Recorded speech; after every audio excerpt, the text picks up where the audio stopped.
Greetings and salutations, listener, and welcome to another edition of the Coco and Daltz podcast, where real people doing real reviews. Funny.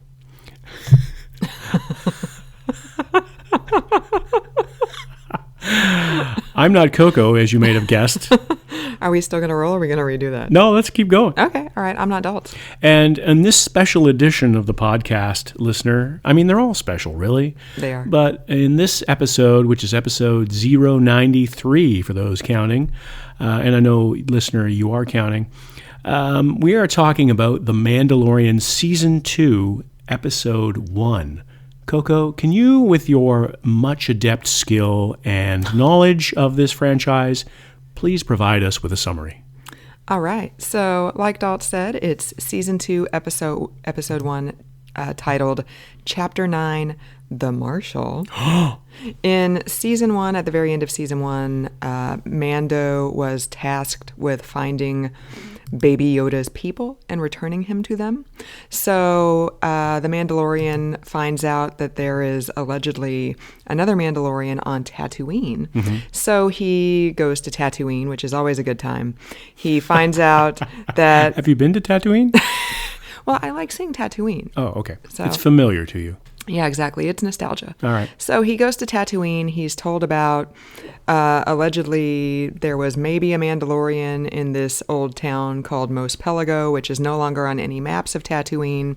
So Mando and Baby Yoda go to Mos Pelego to find the other Mandalorian who is there, although not a Mandalorian. It's Timothy Olyphant, playing a character called Cobb Vanth, who bought the Mandalorian armor off some Jawas. Of course he did. Because of course he did. So Mando wants the Mandalorian armor back because a Mandalorian is not wearing the armor. He and Timothy Olyphant are about to scuffle, but then it turns out there's a crate dragon who is, wreaking havoc in the region, and so Is that the name of it? A crate dragon? Yes. Okay. So the people of Mos Pelego team up with the Tusken Raiders to defeat the crate dragon. Spoiler alert, at the end of the episode, they defeat the crate dragon. Timothy Olyphant says that he'll give the Mandalorian armor back to Mando if they can do this, so Mando speeds off in his speeder with the Mandalorian armor, no closer to finding an actual Mandalorian to help him find out how to get Baby Yoda back to his people, but the last scene of the episode is... You're not going to say it, are you? Oh, I'm totally going to say it. This is not the summary, then. This is the synopsis. This is the story itself. Well, people got to know what they're going to watch. So the very last shot of the episode is Boba Fett, who everybody thought was Sarlacc food in Return of the Jedi, but is apparently not, and that was his armor that Cobb Vanth was wearing. Boba Fett watches Mando speed off with his armor in the sunset. So the giant worm guy is... The crate dragon. The crate dragon is the size... he's massive. He's... we can't state enough how big he is. Yeah, he's living in an abandoned Sarlacc pit because apparently he ate the Sarlacc. So this is how big he is. So he's not a Sarlacc. Is he like a relation to the Sarlacc? Because they kind of look similar. I don't know. They have teeth and they kind of look like a worm. He kind of looks like that thing. Was it Return of the Jedi or was it Empire when... they're on the asteroid thing? Yeah, when they're in the asteroid thing and it turns out they landed in a worm and they have to gun the falcon to get out of it before it eats them. Right.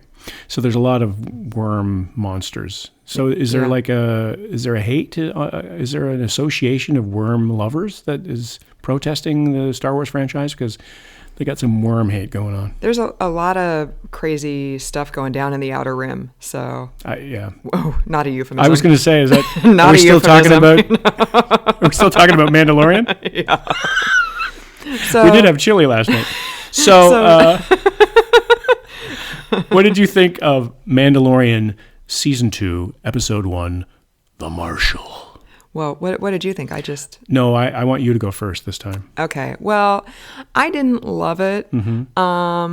It just, like, I know everything that Jon Favreau is doing with this series always comes back in the future. So I know you don't cast, like, Timothy Oliphant if you're not going to use him again. Right. So I know that somehow we're going to see the Marshal probably come back in the future. And obviously Boba Fett is going to come back at some point, although I don't know if now Boba Fett is going to be, playing a huge role in this season, or if he's just going to, like, pop in and out maybe a little bit. I'm not sure, but I don't know. It seemed like a filler episode. Like, Right. We can't just get Mando en route to Baby Yoda's people immediately. He has to go on an adventure. It's kind of like those couple episodes in season 1 where Mando has successfully gotten Baby Yoda away from, like, Werner Herzog, but they can't, like, do anything climactic for another couple episodes. Yeah. So we're just going to have intergalactic adventures for a couple episodes. It kind of felt like that, even though you have the return to Tatooine, you have the setup with Boba Fett. I'm like, I don't know. It just, and some of the special effects, like when Mando and the Marshal were speeding along in the speeders, some of the special effects looked a little bit wonky. Yeah. Which is kind of surprising because that was not the case in season 1. So I'm not sure if this is because some of the effects were done during lockdown and maybe they didn't have access to everything they needed. They were like drop boxed to the right, totally. They did the special effects in their house and then they drop boxed them to the studio. Right, totally. So I mean, it was fine. Like, I didn't love it. It felt like a setup for the rest of the season. Like, and I didn't especially feel as though it was needed. So I'm very glad that we didn't talk about this beforehand because I had very similar feelings, but I thought maybe because you're such a huge fan that I'd be sleeping on the couch for a week if I were to express my true feelings about it.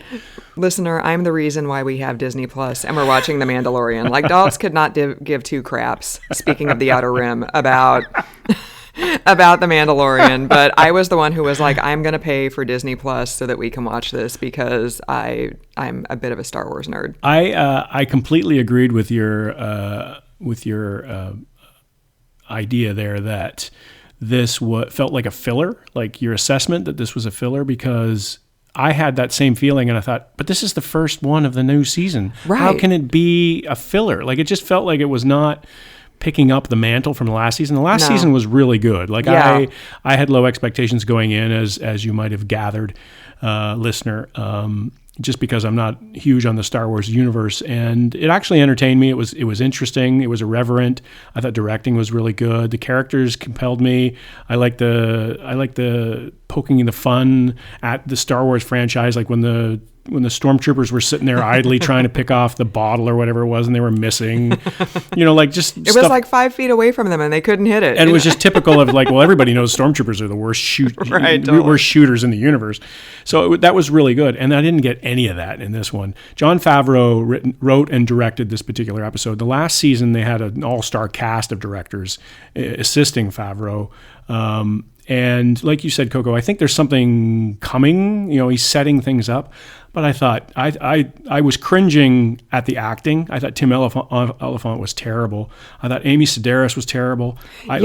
She was trying to be funny. Everybody was like first take acting, and it was just I was really surprised because the past season, like I said, I didn't see any of that. Like I've got my antennae up on this franchise because it's notorious for bad acting in the early going, and some of the acting hasn't been great.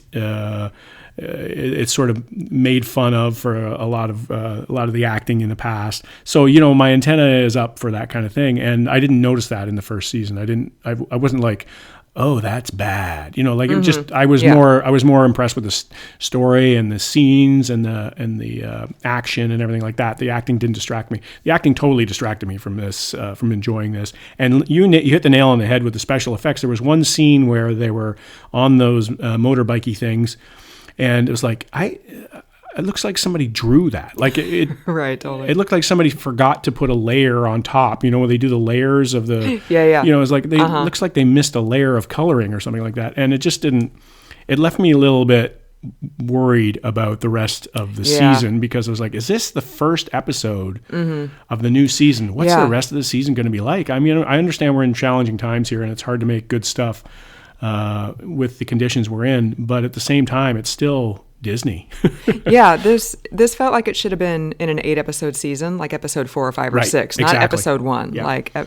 And I realized season 1 was so outstanding across the board and like so revelatory in what you could do that season 2 was perhaps inevitably a come down, but I didn't expect it to be. I mean, it was fine. It was, it was entertaining, but it was 54 minutes. It was too long. Which I believe at this point might be actually the longest episode of the entire series, because usually they run in like the 45 to 50 minute range. Yeah. So, yeah, I was disappointed. I'm not going to lie. I was disappointed, and the things that I liked the most about the first season were not in there. So we didn't have Carl Weathers, who... When you were saying the thing about the acting, I'm like, well, he could be a little bit hammy in season 1, but not like in a cringy way, you know? I thought he was okay in season 1. Like, I didn't think he was going to win an Emmy or an Oscar or anything like that, but I thought he was still pretty good. And and the actress who played Gina Carano, I thought she was fantastic in that first season. And I know she's coming. I know they're both coming back in this season, but I didn't see either one of them in this episode. And I was kind of disappointed. And the Baby Yoda thing is, I know that you're a huge Baby Yoda fan. And that was the novelty factor in the first season was, oh, there's Yoda as a baby. And now we're seeing the same sort of thing. And it's kind of like, okay, I want to see Baby Yoda's character develop more.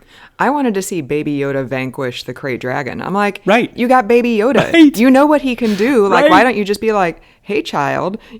Just light this guy on fire and we're all going home. Right. Like, don't, be swallowed whole by the Krayt Dragon and then light it up with TNT or whatever. Right. I don't know. It's just, although maybe Baby Yoda is like, do no harm. So, well, peace and love and all that sort of stuff. I was also a little bit disappointed in the Tusken Raiders all of a sudden becoming allies, because they were, bad guys in the past. Yeah, but I can see how, like, in a harsh climate like that, you have a mutual enemy, like, the enemy of my enemy is my friend. I can see how you would make an alliance to take down something like that. So that didn't bother me as much. You're deeper than I am. I was just like, that's a Tusken Raider.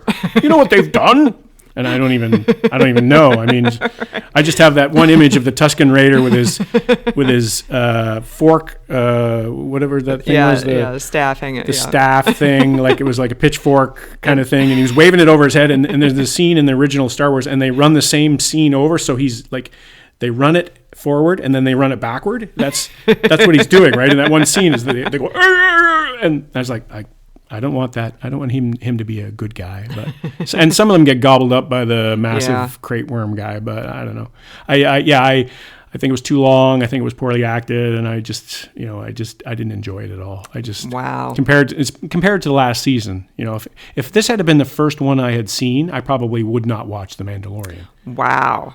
Yeah, it was really harsh words from Dalt. And it was also very it was just like a TV episode of Battlestar Galactica in the old days. You know what I mean? Like, it's just, and here we are and the sun is rising and oh no, there's a worm and we're going to solve this problem by the end of the episode. And it was just like, it didn't have any sort of thread. It was no story thread. Like you said in your summary, was that when we got through the episode, we weren't really any farther ahead in the story trajectory than we were before we started it. And it was just kind of like, to me, it almost could have been part of the last season in maybe the second last episode or something like that. It felt like filler, like you said. Yeah. Wow. So what would you, this is actually surprising because I didn't read, I only read a couple reviews of episode 1. But all of the headlines that I read, like, everybody seemed to love it. Oh yeah, and, yeah. I'm reading that too. I'm reading a lot of praise from it, and I don't know. I'm never one to follow the crowd, but especially in this case when I have my own opinion. We do tend to have opposite opinions of a lot of people. Like, we freaking loved Ad Astra, and nobody else did. And I thought that was a brilliant movie. We do tend to go our own way a lot. So, but that's okay. That's why Listener is here, to get an unvarnished, different take on things. That's right. So what would you give Episode 1, Chapter 9, The Marshal? I'd give this like half a dead crate worm. Well, that's still pretty massive, though. Oh. like a quarter of a lightsaber up. I'd give this like I don't know, like, yeah. I can't even think. I'm so rattled by the Wow. Like maybe a Jawa shoe. Wow. Half a Jawa shoe. Wow. He's trying to speak my language, so I appreciate that. I don't know if it worked or not, but I'm working on it. I'd give it like a C. Oh, so that's pretty low for you. Yeah, I know. Usually I'm in like the A to B range Yeah. if I really like something. And then if I really hate something, that's when I'm like, yeah, D-. But I'd give it a C. Wow. Okay. So This might be my least favorite episode of all the Mandalorian episodes so far. Mine by far too, I think. This is my least favorite of this season too. Oh, well, that's a low bar to clear for the next like 7 episodes. So I was just really disappointed. I could see the acting, I could see the effects, and I could see the story not advancing at all. It just it's kind of like how I feel about The Last Jedi. Like a long time for nothing to happen. Right. I mean, we got the setup with Boba Fett. Right. But how could they have done that? They could have just done that with him in the opening scene of the next episode, right? As a silhouette, and then it's like, oh, is that who I think it was? And then you're guessing for the entire episode whether he's coming or not. You know what I mean? Like, so, I don't know. Jon Favreau's got some work to do. John, call us. We got some ideas. That's right. Netflix, we can totally take over the show. All right. Lucasfilm, we're your guys. Yeah, and this is Disney Plus, by the way. Yes, this is Disney Plus. Oh God, did I say? I said Netflix just now, but did I say Netflix at the beginning of the episode? I can't remember. I can't remember either. I was too dazzled by your beauty to really pay attention to what was going on. So, and I think we'll just dispense with the where to find us because this is supposed to be a quick episode. So, unless you have anything else to offer, Coco. No, I got nothing. Okay. Except to say that I'm not Daltz. And so we're going to review all of these episodes one by one as they come out. So just stay tuned for Season 2, Episode 2, when it comes out. Next week. So stay tuned, listener. Thanks for joining us. I'm not Coco. And I'm still not Daltz.